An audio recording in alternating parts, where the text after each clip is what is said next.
My sister called me a loser and told me not to show up for Christmas. So I didn't, and neither did her rent, her utilities, or the next tuition payment. My name is Sherry, and this is about how my sister Jessica learned the hard way that actions have consequences. To understand this story, you need to know about my relationship with my family. I'm 28, work in software development, and I've always been what you might call the responsible one.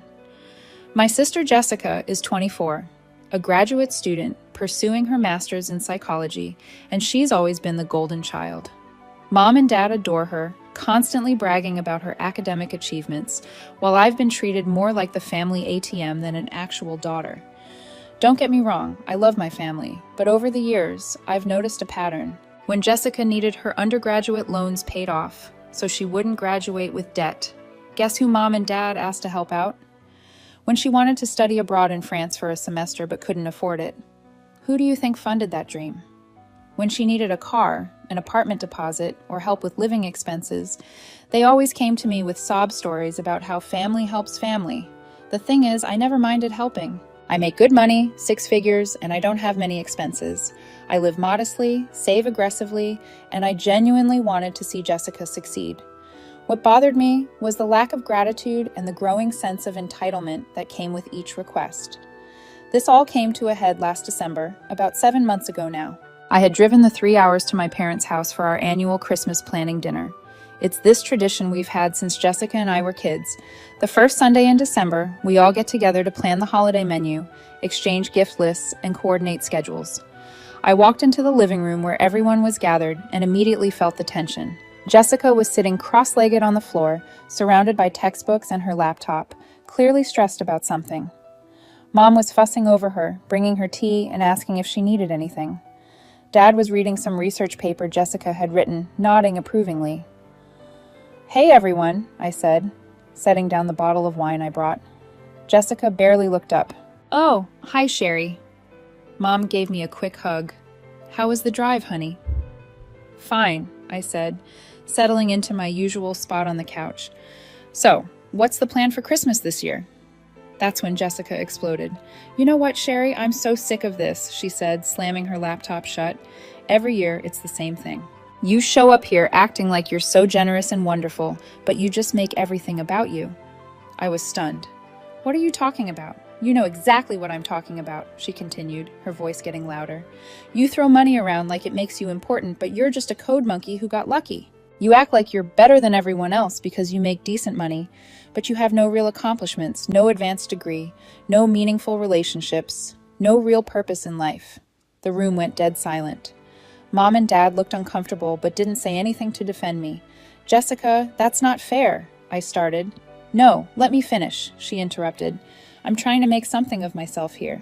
I'm working on research that could actually help people. I'm building a real career, and every family gathering becomes the Sherry Show, where everyone has to be grateful for whatever scraps you throw our way." I felt my face burning with embarrassment and hurt. I've never asked for gratitude. Jessica snapped. "You love playing the martyr. Poor Sherry working so hard to support her ungrateful family. Well, you know what? I don't need your pity money anymore. I don't need you acting like you're doing me some huge favor by existing." She stood up, gathering her papers. "And honestly, I don't think you should come to Christmas this year. The family needs a break from your whole wounded benefactor act. Maybe stay home and count your money, or whatever it is you do for fun." She stormed out of the room, and I heard her bedroom door slam upstairs. I looked at my parents, expecting them to say something, anything, to defend me or at least acknowledge how cruel Jessica had been. Instead, Dad cleared his throat uncomfortably. "She's under a lot of stress with her thesis," he said quietly. "You know how she gets." "Maybe it would be better if you didn't come this year," Mom added, not meeting my eyes. "Let things cool down." I sat there for a moment, processing what had just happened. My own parents were uninviting me from Christmas because Jessica had thrown a tantrum. After years of paying off her debts, funding her dreams, and never asking for anything in return, this was what I got. "Fine," I said, standing up. "I won't come to Christmas." I grabbed my coat and left without another word. The drive home was a blur of hurt and anger. I kept replaying Jessica's words in my head. Code monkey who got lucky, no real accomplishments, no meaningful relationships. Each phrase hit like a physical blow, but as I sat in my apartment that night, something shifted. The hurt was still there, but underneath it, I felt something else: determination. Jessica wanted to see what happened when I stopped being the family ATM. Fine. I'd show her exactly what that looked like. The first thing I did was open my laptop and start going through my financial records. Over the past 6 years, since Jessica started college, I had given my family, specifically Jessica, a total of $127,000. Let me break that down for you. $47,000 for undergraduate tuition and fees, $23,000 for her study abroad semester, $18,000 for her car. She wanted a reliable Honda. I paid cash, $15,000 for various living expenses during college, $12,000 for graduate school application fees, deposits, and moving expenses, $8,000 for her laptop, textbooks, and other essential school supplies, $4,000 for various emergencies over the years, and that didn't include smaller amounts: dinners out when I visited, gifts, plane tickets for family vacations she couldn't afford, random emergencies that always seemed to happen right before I got paid. I was conservative in my estimate, but between all the documented expenses and the smaller undocumented ones, I'd probably given them closer to $140,000 over 6 years. The thing is, none of this was given as loans. Every time my parents approached it as family helping family, with the understanding that Jessica would pay it forward someday when she was established in her career. There were no written agreements, no payment schedules, nothing legally binding. But here's what Jessica didn't know. I had been covering a lot more than just the big expenses. After college, Jessica had moved into a nice apartment near her graduate school. The rent was $1,800 a month, which was way beyond what she could afford on her graduate assistant stipend of $1,600 monthly. So my parents had asked me to help with housing costs. I had been paying $1,200 of her rent every month for the past 2 years. Her utilities, electricity, internet, phone, I covered those two because her stipend barely covered food and transportation. And this semester, her final semester, I had prepaid her tuition of $8,500 because she was so close to finishing, and it would be such a shame if financial stress derailed her thesis work. Jessica had no idea about most of these arrangements. As far as she knew, she was living independently and managing her finances like an adult. My parents had asked me to keep quiet about the extent of my support because they didn't want her to feel bad or dependent. Well, she wanted independence. She was about to get it. I started making phone calls the next morning. First, I called the utility companies. I had set up all of Jessica's utilities in my name because her credit was limited when she moved in, just student loans and one credit card she'd gotten senior year of college. And the utility companies wanted hefty deposits for new customers. It had seemed easier at the time to just put everything in my name. I gave them each 30 days notice for service disconnection. Next, I called her internet provider. Same deal. 30 days notice. Then, I called her landlord, Mr. Peterson. This was the trickiest conversation because I didn't want to get Jessica in legal trouble, but I also wasn't going to keep paying her rent. Hi, Mr. Peterson. This is Sherry Chen. I've been helping with the rent payments for apartment 4B. Oh yes, Sherry, how are you? Jessica is such a lovely tenant. I'm well, thank you.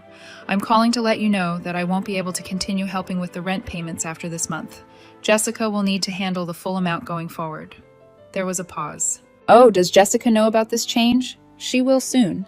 I wanted to give you advance notice since you've been so understanding about the payment arrangement. I appreciate that. I'll need to talk to Jessica about this. The lease is in her name, so she'll be responsible for the full amount. Of course. Thanks for everything, Mr. Peterson. I prepaid tuition for Jessica Chen's spring semester. I explained to the Bursa representative. I need to request a refund of that payment. The student has decided to handle her own financial responsibilities going forward. I understand. We'll need you to fill out some paperwork and there may be administrative fees involved, but we can process that refund. The student will then be responsible for paying the tuition by the deadline to avoid being dropped from classes.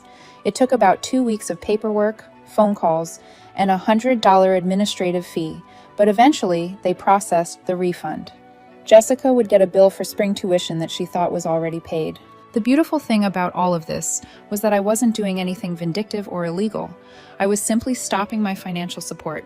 Every adult is responsible for their own living expenses, right? Jessica wanted to be treated like an independent adult who didn't need her sister's pity money. Done. I didn't hear from my family at all in December. No calls, no texts, no invitations to last Christmas events. It stung, but it also confirmed that Jessica had been serious about not wanting me around. Christmas came and went. I actually had a lovely day. I volunteered at a local shelter in the morning, then had dinner with my friend Rachel and her family. It was peaceful and drama-free. The silence from my family during the holidays was deafening, but also oddly liberating. For the first time in years, I spent Christmas morning thinking about what I wanted to do instead of worrying about family drama or financial obligations. I made myself a nice breakfast, read a book, and actually enjoyed the peace. Meanwhile, I knew Jessica was probably struggling, but I hadn't anticipated just how quickly reality would hit her. She had always been somewhat sheltered from the practical aspects of adult life. Even during college, when she lived in dorms, most of her expenses were covered by scholarships, family contributions, or loans she didn't have to think about repaying immediately. Moving into her graduate apartment had been her first real taste of independence, except it wasn't really independence at all. It was just the illusion of independence subsidized by me. I found out later that the first crisis hit on December 30th when Jessica came home from visiting a friend to find her apartment freezing cold. The heat had been shut off. She called the gas company, confused and panicked, only to be told that the account had been closed per the account holder's request. "But I'm the tenant," she had protested. "Ma'am, the account is in the name of Sherry Chen. If you'd like to set up service in your name, we can do that, but you'll need to pay a deposit and connection fees." That's when Jessica started to piece together that something was very wrong. She called the electric company and got a similar story. Then the internet provider. Each call revealed another service that was in my name, not hers. She spent New Year's Eve at her friend Mike's apartment, frantically trying to figure out what was happening. When she called Mom and Dad, they claimed they were as confused as she was, though I found out later they knew exactly what was happening, but didn't want to admit their role in the financial arrangements. Jessica, still not fully grasping the situation, assumed I had somehow made an error, or that there was a computer glitch somewhere. She expected that when she called me, I would be horrified by the mistake and immediately fix everything. She had no idea that every single cancellation had been deliberate and carefully timed. The first sign that my plan was working came on January 2nd. I got a frantic call from Mom. "Sherry, honey, we need to talk. Jessica is having some kind of financial crisis." I was at work, but I stepped outside to take the call. "What kind of crisis?" "Well, apparently there was some mix-up with her utilities and they got shut off. And her internet, too. She's been staying with friends for the past few days because she has no heat or electricity." "That's terrible," I said, keeping my voice neutral. "Has she called the utility companies to sort it out?" "She did, but they're saying the account was closed deliberately. She's so confused and stressed.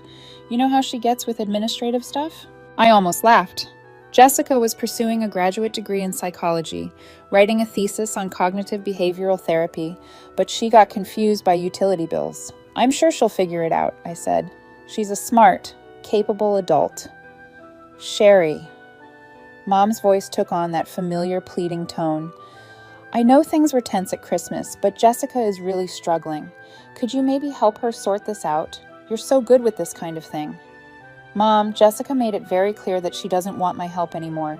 She said she doesn't need my pity money and that I should stop acting like a martyr." "She didn't mean it like that." "She absolutely meant it like that. She told me not to come to Christmas and you and Dad agreed, so I'm giving everyone what they wanted. Space for me and my money." There was a long silence. "Sherry, please. She's your sister." "Yes, she is. And when she's ready to apologize for what she said and how she treated me, we can talk. Until then, I'm sure she'll manage just fine. She's got her stipend and her natural independence." I hung up and went back to work. The next few days were oddly peaceful. For the first time in years, I wasn't fielding calls about Jessica's latest financial emergency or listening to my parents stress about how to help her. My phone stayed blissfully quiet, and I found myself actually enjoying the silence. But I'd be lying if I said I wasn't curious about what was happening. I found myself checking Jessica's social media more often than I cared to admit. Her Instagram stories went from cheerful posts about Thesis's progress to radio silence. Her last Facebook post was from December 28th, a generic, hope everyone had a great holiday, with a stock photo of Christmas lights. I wondered if she was starting to piece together what had happened, or if she was still convinced it was all some kind of administrative error that would magically resolve itself. 2 days later, Jessica called me directly. I almost didn't answer, but curiosity got the better of me. "Sherry, what the hell did you do?" She sounded panicked and angry. "What do you mean?" "My utilities are shut off. My internet is disconnected. And now I got a bill from the university saying I owe money for spring tuition. What did you do?" I took a deep breath. I stopped paying for things that aren't my responsibility. "What are you talking about? You never paid for my utilities." "Jessica, I've been paying for your electricity, gas, internet, and phone for 2 years. I've also been covering $200 of your rent every month, and I had prepaid your spring tuition, but I requested a refund." Silence. "You're lying," she finally said, but her voice was uncertain. "Ask Mom and Dad. Better yet, look at your lease and utility accounts. Check whose name is on everything." More silence. "Why would you do this now?" she whispered. "Because you told me you didn't need my pity money anymore. You called me a loser with no real accomplishments and said I shouldn't come to Christmas, so I decided to respect your independence." "Sherry, I was stressed." "No, Jessica, you were cruel, and Mom and Dad backed you up. You all made it clear that my contributions weren't valued or even acknowledged. So I stopped contributing." "You can't just cut me off like this. I have bills due. My thesis defense is in 2 months." "You have a stipend. You have the same income thousands of other graduate students manage to live on. You'll figure it out." "Sherry, please, I'm sorry. Okay, I didn't mean what I said at Christmas." "Which part didn't you mean? The part where you called me a code monkey who got lucky? The part where you said I have no real accomplishments? Or the part where you said I shouldn't come to Christmas because the family needed a break from me?" She was crying now. "I was just stressed about my thesis, and you decided to take it out on the person who's been funding your life for 6 years. The person who paid off your undergraduate loans, funded your study abroad, bought your car, and has been secretly covering most of your living expenses. I didn't know about the rent and utilities because Mom and Dad asked me to keep it quiet so you wouldn't feel dependent. Ironic, isn't it, Jessica? I can't afford my rent without your help. I'll get evicted. Then maybe you should have thought of that before you decided you didn't need my pity money. Please, I'm begging you. I'll do anything. I'll apologize to everyone. I'll make it right. Jessica, I'm not doing this to punish you. I'm doing this because you made it clear that my financial support was unwanted and unappreciated. You wanted independence, and I'm giving it to you. But my thesis will get written or it won't. That's up to you now." I hung up. Over the next week, I got calls from everyone. Mom, Dad, even some of Jessica's friends who somehow got my number. Everyone had the same message. I was being too harsh. Jessica was sorry. Family should forgive and forget. The most infuriating call came from my Uncle Tom, Dad's brother, who had never shown much interest in our family dynamics before. "Sherry, your father told me what's happening with Jessica," he said in that patronizing tone he used when he thought he was being wise. "I know she said some hurtful things, but cutting off a young woman's utilities in the middle of winter, that's dangerous, sweetheart." Uncle Tom, Jessica is 24 years old with a graduate degree. She's perfectly capable of calling utility companies and setting up accounts in her own name. That's what every other adult in America does. But she's family. Yes, she is. And when she decided to attack me personally and tell me I wasn't welcome at Christmas, she made a choice about how she wanted to treat family. She was just stressed. You know what, Uncle Tom? I've been stressed too. I've been working full-time and supporting another adult's lifestyle for years, and I never took it out on anyone by calling them a loser with no real accomplishments. He was quiet for a moment. "Your parents said you've been helping with expenses. I've given Jessica and our parents over $127,000 in the past 6 years. I paid off her undergraduate loans, funded her study abroad, bought her a car, and have been covering most of her living expenses without her even knowing it. And when I showed up to Christmas planning, she told me I was worthless and unwanted." Another pause. "I didn't realize the extent. No one did because I never made a big deal about it. I just quietly helped whenever asked, and this is what I got for it." Uncle Tom's tone shifted after that. Sherry, I'm sorry. I didn't understand the full situation. Nobody does, Tom. Everyone just sees Jessica struggling now and assumes I'm being cruel. But nobody wants to talk about the years of cruel words or the fact that she's only struggling because she was living beyond her means on my dime. But here's the thing. None of them offered any real solutions. None of them said they would help Jessica financially. None of them acknowledged that what she had said was unacceptable. They just wanted me to go back to being the family ATM so their lives could return to normal. Even Uncle Tom, after his initial outrage, ended the call with, "Well, I hope you two can work this out." Rather than offering to help Jessica himself, I found out later. What happened during those first few weeks of January? Jessica had to take out emergency loans to pay her rent and get her utilities turned back on. She borrowed money from friends for groceries and gas. She applied for additional student aid, but the spring semester had already started, so her options were limited. The process was humiliating for her in ways I hadn't anticipated. She had to call her landlord and explain that she couldn't make the full rent payment, something she'd never had to do before. She had to ask friends for small loans, admitting that she was in financial trouble. She had to sit in the financial aid office at her university, filling out emergency assistance forms like a freshman who had run out of meal plan money. For someone who had always prided herself on being independent and together, these conversations were devastating to her self-image. Later, she told me that she cried in her car after almost every one of these interactions, not just from stress, but from the shame of realizing how unprepared she was for basic adult responsibilities. She also had to get a part-time job, tutoring undergraduate students, which cut into her thesis writing time significantly. Most importantly, she had to have some very uncomfortable conversations with our parents about money. Turns out, they had been hiding the extent of my financial contributions from Jessica, but they had also been exaggerating their own financial struggles to me. Mom and Dad weren't broke. They had retirement savings, they owned their house outright, and Dad still worked part-time as a consultant. They could have helped Jessica themselves. They just preferred using my money instead of their own.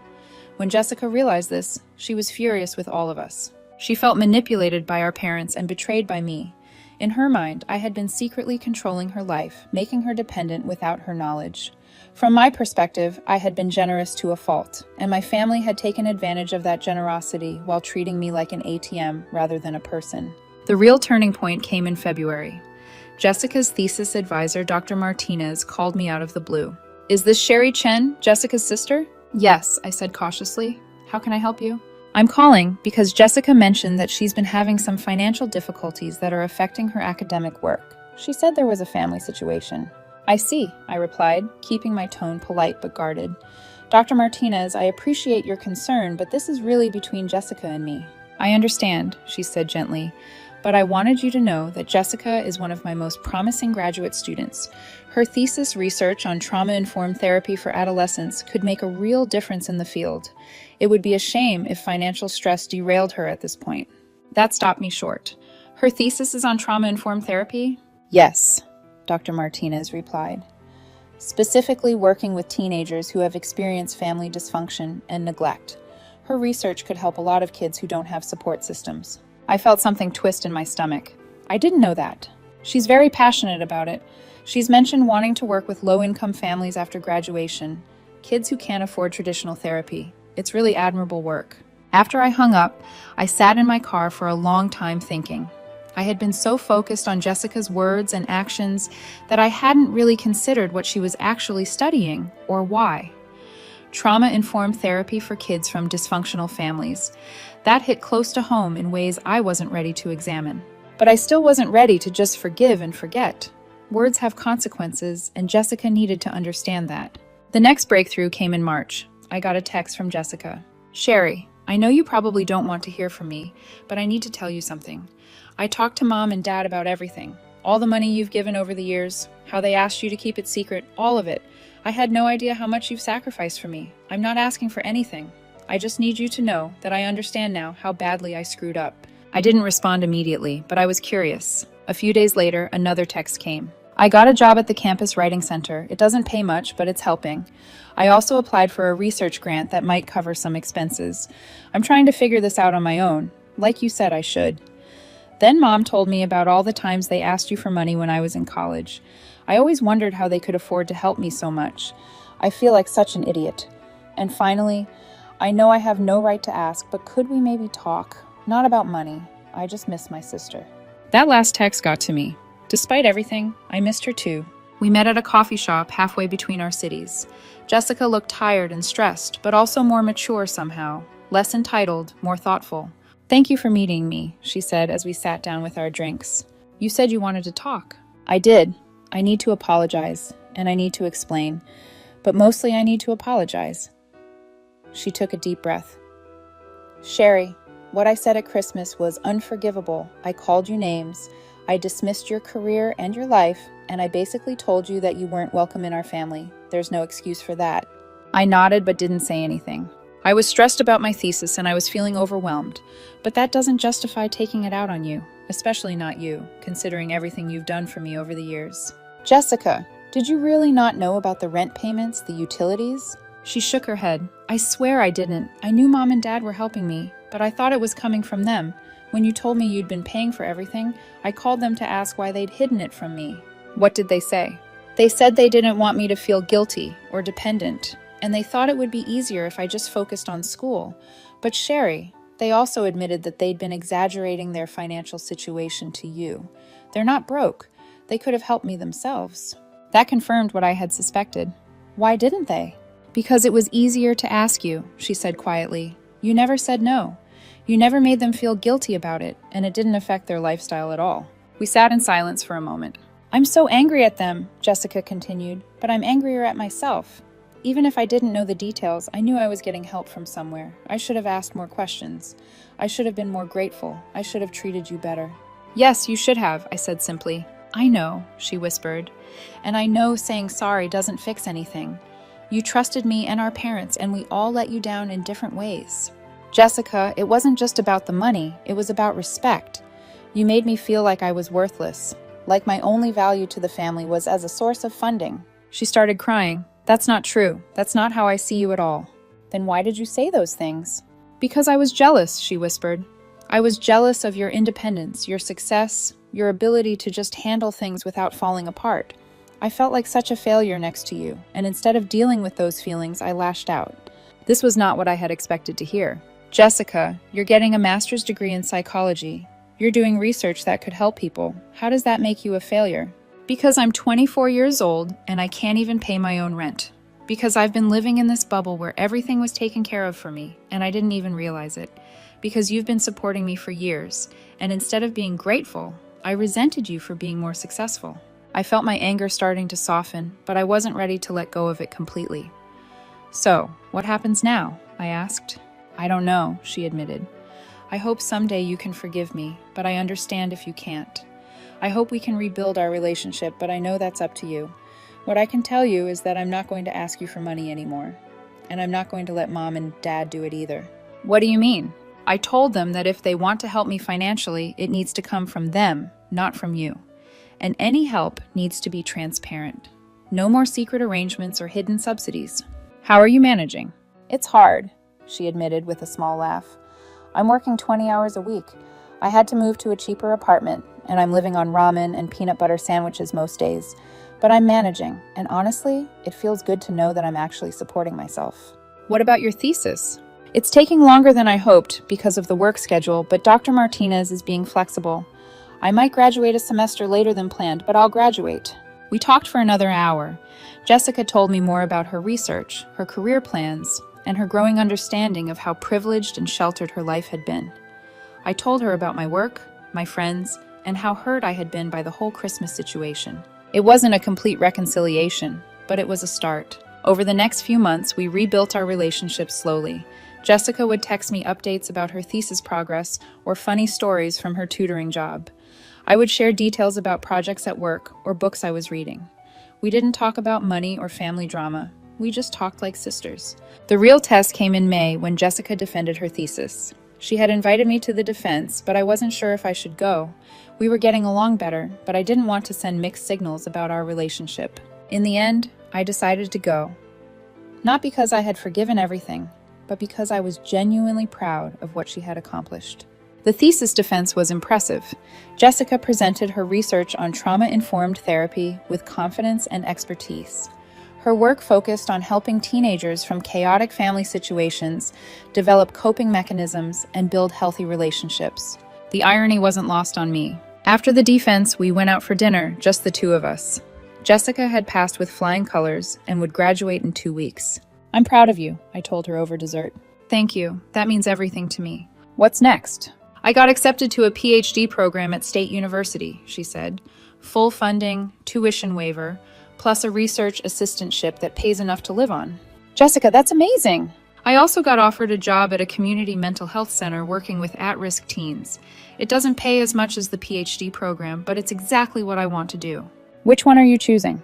"The job," she said with a smile. "I'm tired of being a student, and I want to start actually helping people." I smiled. "I think that's the right choice." We finished dinner and walked to our cars. As we were saying goodbye, Jessica turned to me. "Sherry, I need to ask you something, and I want you to be completely honest." "Okay." "Do you think you'll ever be able to fully forgive me for what I said at Christmas?" I thought about it. "I don't know. What you said really hurt me, and it changed how I see our family dynamics. But I'm proud of the person you're becoming, and I want us to have a relationship. Even if it's different than before, maybe different is better. Maybe we needed to have this crisis to build something more honest." She hugged me, and for the first time in months, it felt natural. That brings me to now. 7 months after that terrible Christmas confrontation, Jessica graduated with her master's degree and started her job at the Community Mental Health Center. She's living in a tiny apartment, driving her Honda Civic with 200,000 miles on it, and learning to budget like a real adult. Our parents and I are still working things out. They've acknowledged that they took advantage of my generosity and that they handled the whole situation poorly. They've also started being more honest about their own finances and their ability to help Jessica when she needs it. Most importantly, they invited me to Christmas this year, and Jessica personally called to make sure I knew I was wanted and welcome. As for Jessica and me, we talk regularly now. Our relationship is different, more equal, more honest, and based on mutual respect rather than financial dependence. She's never asked me for money since that day in January when I cut off her utilities, and I've never offered. She's still paying off the emergency loan she had to take out during those first few months, but she's managing.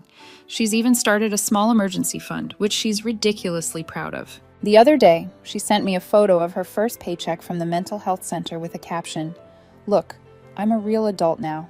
I laughed and texted back, "You always were. You just needed to prove it to yourself." Do I regret cutting off financial support so abruptly? Sometimes. It was harsh, and it caused Jessica a lot of stress during an already difficult time in her life. But I don't regret standing up for myself. I don't regret demanding respect and appreciation, and I don't regret forcing my family to confront the unhealthy dynamics we had fallen into. Jessica learned that words have consequences, and that financial independence is both challenging and empowering. My parents learned that they can't use one child as a bank account to support another. And I learned that sometimes the most loving thing you can do is stop enabling someone's dependence. We're all better for it, even if the process was painful. So that's my story. My sister called me a loser and told me not to show up for Christmas, so I didn't. And neither did her rent, her utilities, or the next tuition payment. Sometimes the best revenge is just letting people experience the natural consequences of their choices. The funny thing is, it stopped being about revenge pretty quickly. Once I saw Jessica actually rising to the challenge and taking responsibility for her life, I stopped wanting to punish her and started wanting to support her growth, just not financially. This Christmas will be our first family holiday since the great blow-up of last year. Jessica is bringing homemade cookies, the only dessert she can afford to contribute. I'm bringing wine and my famous green bean casserole, and Mom and Dad are hosting with a promise that there will be no drama and no requests for money. I'm actually looking forward to it. We're not the same family we were before, but maybe we're a better one. And if anyone at Christmas dinner calls me a code monkey who got lucky, well, let's just say I know exactly what consequences look like.